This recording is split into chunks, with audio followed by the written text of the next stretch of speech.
السلام علیکم۔ پاکستان میں اس وقت دو بہت بڑی خبروں نے پاکستانی عوام کو اپنی جانب متوجہ کر رکھا ہے۔ سب سے بڑی خبر تو ہے سیلاب، جس نے پاکستان میں تباہی مچا دی ہے۔ گزشتہ تمام ریکارڈز ٹوٹ چکے ہیں۔ دریائے چناب میں، دریائے ستلج میں، دریائے راوی میں انتہائی اونچے درجے کا سیلاب ہے، اور یہ سیلاب کم ہونے کا نام نہیں لے رہا۔ بھارت سے مزید ریلے آ رہے ہیں، اور یہ ریلے اکٹھے ہو کر اب پنجند کی جانب رواں داواں ہیں، اور اگلے 2-3 روز کے اندر پنجند میں 10 لاکھ کیوسک کا ریلا پہنچنے والا ہے۔ یہ ریلے کیوں آ رہے ہیں، یہ کیوں پہنچ رہے ہیں، اور آگے کتنی خطرناک صورتحال پیدا ہونے والی ہے، آج اس وی لاگ کے اندر ہم اس پر بات کریں گے۔ اس کے علاوہ جو دوسری خبر جس نے پاکستانی عوام کو اپنی جانب متوجہ کر رکھا ہے وہ ہے افغان مہاجرین کی واپسی۔ افغان پناہ گزین جو پاکستان کے اندر موجود تھے، اب آج کی تاریخ میں تمام کے تمام غیر قانونی ہو چکے ہیں۔ اب کوئی قانونی افغان پناہ گزین پاکستان میں موجود نہیں ہے۔ اگر کوئی پاکستان میں قانونی پناہ گزین موجود ہے تو وہ ہے جس نے پاکستانی ویزا لے رکھا ہے۔ اول تو ان کے ویزے بھی ختم ہو گئے، تو اب پاکستان کے اندر ایسا کوئی افغان پناہ گزین موجود نہیں ہے جو کہ قانونی سٹیٹس رکھتا ہو۔ ان تمام موضوعات پر آج کے ویلاگ میں بات ہوگی۔ میں ہوں خرم کلیم اور آپ دیکھ رہے ہیں 24 ڈیجیٹل۔ ابتدا کریں گے افغان پناہ گزینوں کی موجودہ صورتحال پر۔ آج افغان پناہ گزینوں کا سٹیٹس غیر قانونی ہو گیا۔ پہلے پی آر کارڈز والوں کا سٹیٹس قانونی تھا، ان کو وارننگز دی جا رہی تھی، ان سے کہا جا رہا تھا کہ وہ واپس چلا جائیں۔ اگر ہم ان کو افغان پناہ گزینوں کی بات کریں تو یہ 3 کیٹیگریز میں پاکستان کے اندر موجود ہیں۔ ایسے لوگ جو ماضی میں پاکستان میں آئے اور انہوں نے اپنا افغان پناہ گزین کا سٹیٹس برقرار رکھا، اپنے آپ کو رجسٹر کرائے رکھا، اور وہ پاکستان کے اندر موجود ہیں۔ ان کی تعداد تقریباً اس وقت بھی 10 لاکھ سے زیادہ پاکستان کے اندر موجود ہے، اگرچہ 13 لاکھ ان کے واپس بھی جا چکے ہیں۔ اس کے علاوہ افغان پناہ گزینوں کی ایک بہت بڑی تعداد پاکستان کے اندر موجود ہے جن کے پاس نہ پی او آر کارڈز ہیں، بلکہ انہوں نے غیر قانونی دستاویزات بنوا رکھی ہیں، جعلی شناختی کارڈ بنوا رکھے ہیں، جعلی دستاویزات بنوا کر پاکستان میں کاروبار کر رہے ہیں، ایون نوکریاں بھی کر رہے ہیں۔ اس کے علاوہ ان میں سے بہت سے ایسے ہیں جن کے پاس کوئی دستاویز نہیں ہے اور وہ پاکستان کے اندر صرف غیر قانونی طور پر سٹے کر رہے ہیں۔ تیسری کیٹیگری وہ ہے جنہوں نے افغانستان کے اندر رہتے ہوئے نیٹو فورسز کا ساتھ دیا، شمالی اتحاد کا ساتھ دیا، اور وہ آج طالبان سے ڈر کر پاکستان میں موجود ہیں۔ یہ وہ لوگ ہیں جن کو غیر ملکوں نے، امریکہ نے، برطانیہ نے، جرمنی نے، فرانس نے، آسٹریلیا نے وعدہ کیا تھا کہ ہم آپ کو اپنے ساتھ لے جائیں گے، لیکن انہوں نے اپنا وعدہ وفا نہیں کیا۔ وہ لوگ پاکستان آ گئے اور آج ان کو واپس جانا پڑ رہا ہے۔ تو اب یہ صورتحال ہے آج کی۔ اب پاکستان نے گزشتہ روز ڈیڈ لائن دے رکھی تھی 31 اگست تک کی، اور آج 1 ستمبر سے اب تمام افغانی غیر قانونی ہو چکے ہیں۔ اس جو پاکستان کی ڈیڈ لائنز ہیں ان کو سنجیدگی سے نہ لینے کا جو رویہ افغان پناہ گزینوں کا تھا وہ آج تک جاری ہے۔ اب بھی تقریباً 2 ملین سے زیادہ غیر قانونی افغان پناہ گزین پاکستان میں موجود ہیں۔ وہ پاکستان کی ڈیڈ لائنز کو اہمیت نہیں دے رہے۔ اب پاکستانی فورسز کے پاس اس کے علاوہ کوئی آپشن نہیں ہے کہ وہ ایک گرینڈ آپریشن ان کے خلاف لانچ کرے، ان کو گرفتار کیا جائے، ان کی جائیدادوں کو قرق کیا جائے، ان پر قبضہ کیا جائے اور ان کو جبراً ان کے ملک واپس بھیجا جائے۔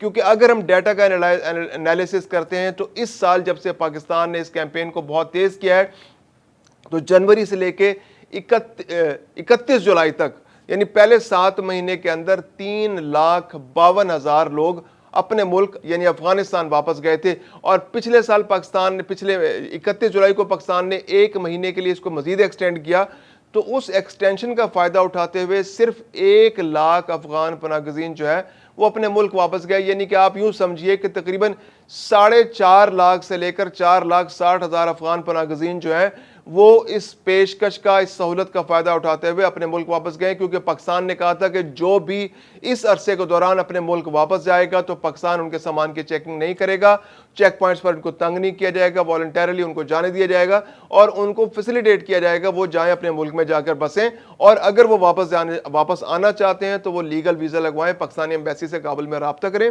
ویزا لگوائیں اور پاکستان میں آ جائیں، اور جتنا ویزا اس عرصے پاکستان میں رہیں، اور اس پروسیس کے تھرو اگر آپ پاکستان کے اندر آتے ہیں، آپ 5 سال یہاں کام کرتے ہیں تو آپ پاکستانی نیشنلٹی کے لیے ایلیجیبل ہو سکتے ہیں. لیکن پناہ گزین کا سٹیٹس رکھتے ہوئے آپ پاکستان کے اندر افغان پناہ گزین کے سٹیٹس کو پاکستانی نیشنل کے سٹیٹس میں چینج نہیں کرا سکتے. اس کا کوئی آپشن موجود نہیں ہے.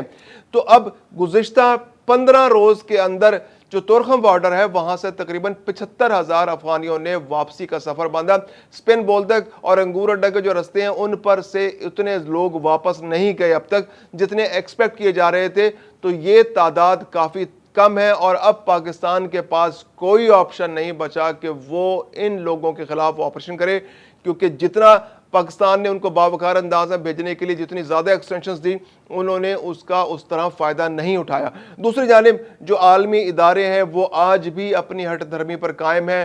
نہ انہوں نے فنڈنگ دینی ہے, نہ انہوں نے ان افغان پناہ گزینوں کا خیال رکھنا ہے, نہ ان کو پیسے دینے ہیں, نہ ان کو بسانے کے لیے کوئی سیریس ایفرٹ کرنی ہے, نہ ان کو واپس ان کے ملک بھجوانے کے لیے ان کو پیسے دینے ہیں, نہ خرچہ دینا ہے.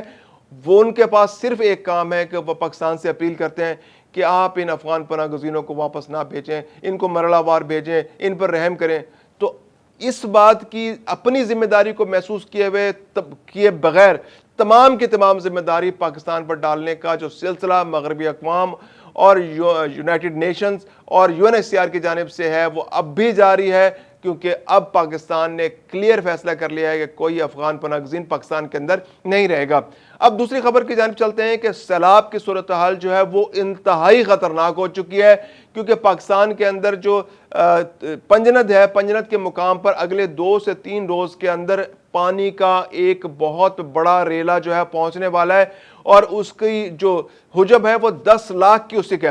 اب 10 لاکھ کیوسک پانی اگر پنجند پر پہنچتا ہے تو پنجند سے چند میل کی مسافت پر آگے دریائے سندھ ہے, جہاں پر تقریباً ایوریج 2 سے 2.5 لاکھ کیوسک پانی مسلسل بہ رہا ہے. اگر یہ 10 لاکھ کیوسک کا پانی دریائے سندھ میں پہنچتا ہے اور وہ وہاں پر 2.5 لاکھ کیوسک کے ساتھ مل جاتا ہے تو یہ تقریباً 12.5 لاکھ کیوسک پانی بن جائے گا. اور 12.5 لاکھ کیوسک پانی ایسا ہے کہ جو پاکستان کے اندر اس سے آگے جتنے بھی ہیڈ ورکس ہیں ان کی کیپیسٹی سے بہت زیادہ ہے. یعنی اگر آپ پاکستان میں پنجند کے بعد اگر اگلے ہیڈ ورک کی طرف جانب جائیں گے تو پہلا ہیڈ ورک جو آئے گا وہ تونسا کا ہے, گڈو بیراج کا آئے گا. گڈو بیراج جو ہے اس کی کیپیسٹی جو ہے وہ 12 لاکھ کیوسک ہے. تو اگر وہاں پر 12 لاکھ کیوسک سے زیادہ پانی آ جاتا ہے تو گڈو بیراج کو, اس ہیڈ ورک کو شدید نقصان پہنچنے کا خطرہ ہے. ہسٹوریکلی وہاں پر 1976 میں 12 لاکھ کیوسک کا ریلا آیا تھا جو مینج ہو گیا تھا. 2010 میں یہ ریلا جو تھا یہ 12 لاکھ سے کم تھا, یہ تقریباً 11.5 لاکھ کیوسک تھا. تو اس بار جو ہے 12.5 لاکھ کیوسک کا ریلا جو ہے وہ گڈو بیراج پر اگلے 3 سے 4 روز میں پہنچنے کا خدشہ ہے, جس کے بعد سندھ میں بہت بڑی طغیانی ایک سپر فلڈ ایکسپیکٹڈ ہے. اور سپر فلڈ جو ایسا ہے کہ جو 2010 کے بھی سابقہ ریکارڈز کو توڑ دے گا. گڈو بیراج سے گزرنے کے بعد تقریباً 1 سے 1.5 دن میں یہ پانی جو ہے سکھر بیراج پہنچ جاتا ہے. سکھر بیراج کی کیپیسٹی جو ہے وہ 9 لاکھ کیوسک ہے. وہاں پہ ہسٹوریکلی 1976 میں 11,61,000 کیوسک پانی آیا تھا, جو اس وقت سمہاؤ مینج ہو گیا تھا. سیلاب شدید ترین آیا تھا, سمندر جو دریا کے کناروں سے پانی باہر نکل گیا تھا. تو اس بار تو ایکسپیکٹ کر رہے ہیں کہ وہاں پر 12 لاکھ کیوسک کا پانی آئے گا, یعنی وہاں جو کیپیسٹی ہے وہ 9 لاکھ کیوسک کو ڈیل کرنے کی ہے.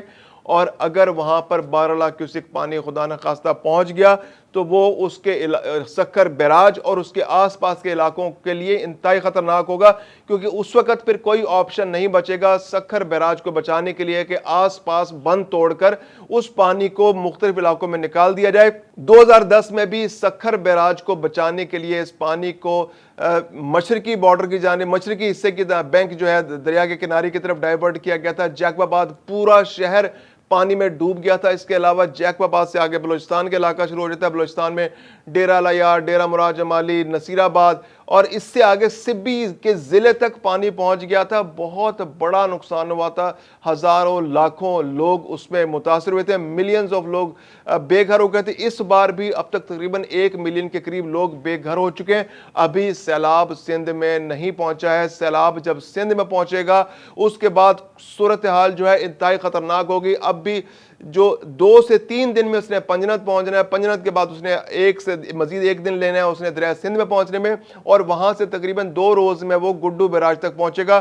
تو اگلے 5 روز جو ہیں وہ سیلاب کو لے کر بہت خطرناک ہیں۔ گڈو بیراج کی کیپیسٹی جیسے میں نے آپ کو بتایا کہ 12 لاکھ کیوسک ہے، اور ریلا جو ہے ایکسپیکٹڈ ہے وہ 12 سے 13 لاکھ کیوسک ہے، اور اس دوران جو بارشوں کا سپیل آ رہا ہے پاکستان کے اندر، اگر دریائے سندھ کا جو کیچمنٹ ایریا ہے اس کے اندر زیادہ بارشیں ہو گئیں تو اس سے صورتحال مزید بگڑ سکتی ہے۔ اس کے علاوہ جو الارمنگ صورتحال جو ابھی آج کی جو لیٹسٹ خبر ہے وہ یہ ہے کہ انڈیا سے دریائے چناب کے اندر 8 لاکھ کیوسک کا ایک اور ریلا داخل ہونے والا ہے، یعنی جو سیلابی صورتحال جو پچھلے 15 روز سے جاری ہے اس میں کمی کا کوئی امکان نہیں ہے۔ دریائے چناب جو ہے اس میں ریلے آ رہے ہیں، اب بھی 8 سے 9 لاکھ کیوسک کا ریلا جو ہے وہ تریمو پہنچنے والا ہے، اور وہ قادر آباد سے نکل کے چنیوڑ سے نکل کر تریمو کی جانب ہے، اور آج شام کو اس کو تریمو پہنچنا ہے۔ تقریباً 8 لاکھ کیوسک کا ریلا جو ہے ایکسپیکٹ کیا جا رہا ہے وہاں پر۔ اس کے علاوہ انڈیا سے آج ایک اور 8 لاکھ کیوسک کا جو ریلا جو ہے وہ انٹر ہونے والا ہے۔ دوسری جانب دریائے ستلج میں اور دریائے راوی میں بھی جو سیلاب کی صورتحال ہے وہ کم ہونے کا نام نہیں لے رہی، وہاں پر بھی شدید ترین سیلاب کی صورتحال ہے۔